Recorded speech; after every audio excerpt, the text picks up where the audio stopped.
It has been a busy couple of days. In case we haven't met, my name is Jason Littrell. I'm a restaurant and bar management consultant based in New York City, and I help bartenders, bars and bartenders develop profitable systems for their bars. My company is called Kinetic Management Systems, and I build these crazy things that help with onboarding, training, retention, and generally making things really a lot simpler and more likely for success for bars and restaurants. So it's a kind of an interesting time in this build. I was let go from my full-time salaried position 2 weeks ago, and I've been forced to kind of kickstart my business again to replace my 6.5 figure salary with health insurance and stuff like that. And I have a 5-year-old son, so I have to make sure that I'm taking care of him. And I'm not really interested in going out and getting a job because I feel like the work that needs to be done, the really important work that would help prevent bars from going out of business is done. It can be done in a systematic way, and I can serve multiple restaurants at the same time. And if I were to work for one, they probably wouldn't be able to afford me.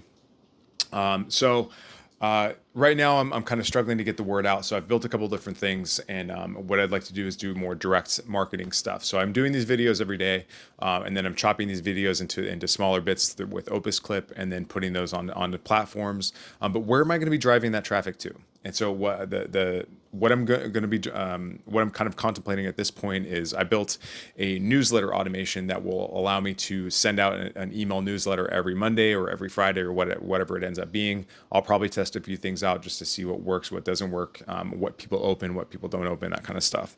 And then also I built a giveaway system that I would send out via the email newsletter to get people to sign up and then enter to win. And they would also follow, subscribe, like, and then the system would nudge them to for daily, not daily entries, but it would nudge them to come back and invite their friends and do all that stuff like that. So all that's kind of really exciting. Another thing that I built out yesterday is I connected my Gmail account, and this also works for Outlook.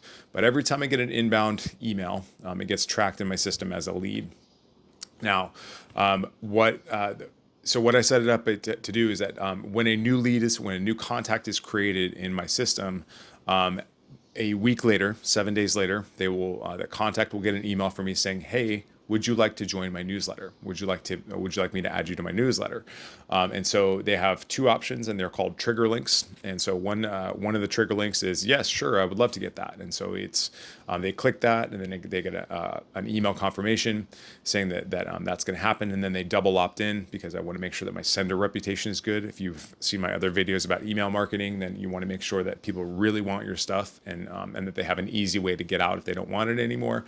And then the second trigger link is no thanks. And then the reason I want people to click the second trigger link rather than the unsubscribe link or hit reply stop or to report it as spam is because I want to protect my sender reputation. And it's I want people to get stuff that they want. So tying into another part of this is time blocking. Where on Fridays at a certain time, I have a block of time that I just work on the newsletter for the following Monday. And that way I have I'll write it all out. I'll import content from other places called RSS feed. That's called Really Simple Syndication, RSS. And then that will populate the email content and then keep my subscribers up to date. And so I had to compile all of my contacts over the years, and that was around 42,000 contacts.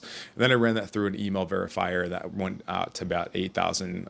That narrowed it down to about 8,000 working contacts that had certain criteria. So this is like the kind of stuff that you want to do. It's called data hygiene. You want to just make sure that your list is clean, that they're valid opt-ins, and that it's people getting the stuff that they actually want. And then what they'll do is they'll get a syndicated link with all various content that I choose. So that's kind of how I'm going to get the word out about what I'm doing. But another big kind of existential issue that I'm having right now is that I have to decide who I'm going to serve. The prevailing logic is that you have one offer, one market, one avatar for 1 year, and if you commit to that, even if it sucks in the beginning, then you will probably have an offer that is going to be really successful.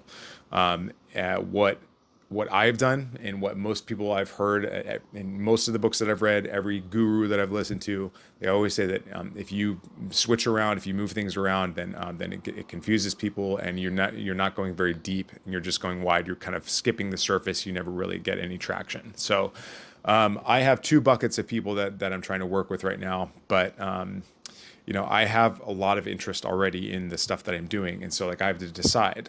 I cannot have the lifestyle that I want to live, and I cannot provide the value that I want to provide if I'm changing my offer or if I'm doing a ton of custom work for people. And so I've been reaching out to people and presenting an offer that is very specific for restaurant owners and small restaurant groups and regional restaurant groups and stuff. But I also have a lot of interest in the stuff that I do for brands. So who am I going to serve? And so I have to kind of make a decision. And if I do both, I know I'm screwed. But if I say no to business right now, is my kid screwed? So these are the things that I have to factor in. And so I have just all this other stuff that I've just, I have to pick and choose what is important based on it. So these are like hospitality clients, and these are brand clients. And then this is the work that needs to be done right now. And so basically what I do is I make notes of things that I want to do, ideas, and then I'll go back and cross them off, the things that I've done, and then make a new list. And then oftentimes if they're not a priority. So I need a more organized system of my task management. I'm reading a book called Unscripted by MJ DeMarco. And he has this service called Task Sumo or something like that. Goal Sumo.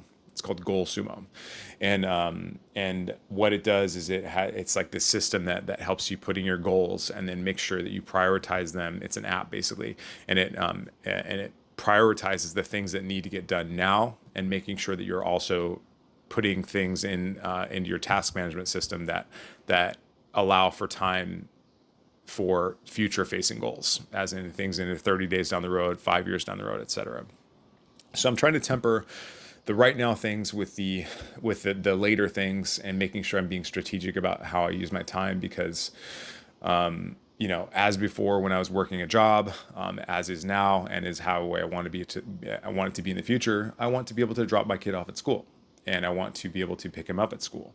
And I also want to be able to travel and do all this and have financial freedom and time freedom and be able to go on vacation and stuff. And so all these things are they're all things that are kind of floating around. But for my professional life, if I'm going to be successful, I have to be able to serve more than one client, and I have to serve them with a ridiculous value, and it has to be a multiple of the cost. And if they're not receiving a multiple of the cost of the value of the service that I'm providing, then what am I doing here? And if I cannot communicate that effectively, then I have a pretty big problem on my hands. So that's what it's looking like today. Tomorrow will be quite different, I'm sure. But I'm working 7 days a week, and it's exciting for me. It's been about 2.5 weeks since I got laid off, and I have 3.5 weeks of severance left, and I gotta make it work. But there is this odd, strange, new sense of abundance for me. And I just feel like I'm just not worried. Even if the funding dried up tomorrow, I'm still just not worried at all, because I know that what I'm doing is magic, and I love it, and I think it's amazing. So that's all I got for you today. I will see you next time. Bye.